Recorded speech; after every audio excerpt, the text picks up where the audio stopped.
आदरणीय अध्यक्ष महोदय, व्यासपीठावरील सर्व मान्यवर शिक्षक वृंद, शेतकरी बांधव आणि माझ्या मित्रमैत्रिणींनो, आपल्या सर्वप्रथम आपल्या सर्वांना स्वातंत्र्य दिनाच्या हार्दिक शुभेच्छा. मी विश्वजित तोंडे. मित्रांनो, स्वातंत्र्य मिळण्यापूर्वी आपल्या देशातील लोकांना परकीय सत्तेकडून गोळ्या घातल्या जात होत्या आणि त्यासाठी अनेक स्वातंत्र्य सैनिकांनी आपल्या प्राणांची आहुती दिली. आज स्वातंत्र्य मिळून आपल्याला 80 वर्ष झाली आहेत, तरी आपल्यासमोर एक प्रश्न उभा आहे. आज आपल्याला मागण्यासाठी दुसऱ्याची कोणाची गरज आहे का? नाही, कारण आज आपण आपल्या शेतीमध्ये विषारी अन्न, रासायनिक पदार्थ आणि कीटकनाशकांचा वापर करतो. तेच कीटकनाशक आणि रासायनिक खतांचा वापर केल्यामुळे आपली शेती प्रदूषित होत आहे आणि तेच अन्न आपल्या पोटामध्ये जाऊन आज आपल्याला कॅन्सर, शुगर, बीपी यासारखे रोग होत आहेत.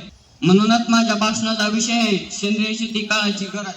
आज आपल्याला असे का म्हणावे लागते की सेंद्रिय शेती काळाची गरज? आज आपण आपल्या शेतामध्ये रासायनिक खतांचा, कीटकनाशकांचा अति वापर करतो कारण की उत्पादन जास्त मिळावे म्हणून.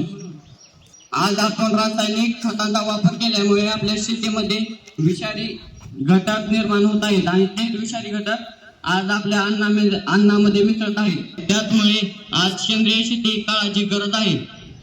आज मी तुम्हाला सांगत आहे कारण माझे कुटुंब शेतीशी जुळलेले आहे.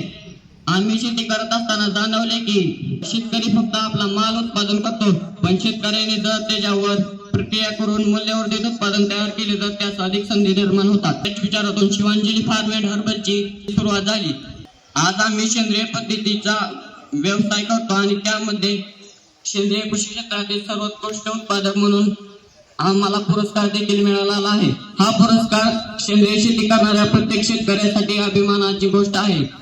त्यामुळे शेतीसोबत रोजगाराच्या आणि व्यवसायाच्या संधी निर्माण होऊ शकतात. आजच्या काळात शेतकऱ्याने फक्त आपला शेतमाल पिकवणारा न राहता शेतमाल प्रक्रिया करणारा, स्वतःचा ब्रँड निर्माण करणारा आणि स्वतःच्या उत्पन्नाची बाजारपेठ निर्माण करणारा उद्योजक बनायला हवा.